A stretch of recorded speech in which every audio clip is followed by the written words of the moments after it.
आपण गणेशोत्सव जेव्हा सुरू करतो तो जो आपला आनंद असतो, आपल्या घरी गणपती असतो, सार्वजनिक गणपती असतात. गणपती गेल्यानंतर एक प्रकारचा मनाला दुःखच होतं की गणपती बाप्पा मोरया, पुढच्या वर्षी लवकर या, एवढं वरचेवर बोलावं लागतं. हे दुःखच आपल्या मनामध्ये असतं. तरीसुद्धा आपण आनंद गणपती बाप्पाचा विसर्जन आनंदाने करतो. आज गणपती बाप्पा 5 दिवसापूर्वी आले 10 दिवसानंतर पुन्हा आनंद चतुर्थीला गणपतीचं विसर्जन होईल.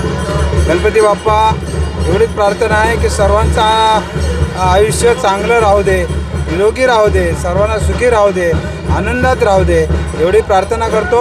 आलेल्या सर्व गणेश भक्तांना शुभेच्छा देतो. माझा हा घरगुती गणपती होता. माझ्याबरोबर माझे सर्व संपूर्ण माझा परिवार आणि माझं संपूर्ण हे प्रभाग, माझा परिवार आणि माझे सर्व कार्यकर्ते, महिला, पुरुष, तरुण, युवा, युवती, सगळे कार्यकर्ते या सर्वजण या कार्यक्रमाला उपस्थित राहिल्याबद्दल सर्वांचं मनापासून आभार मानतो आणि सर्वांना मनापासून शुभेच्छा देतो.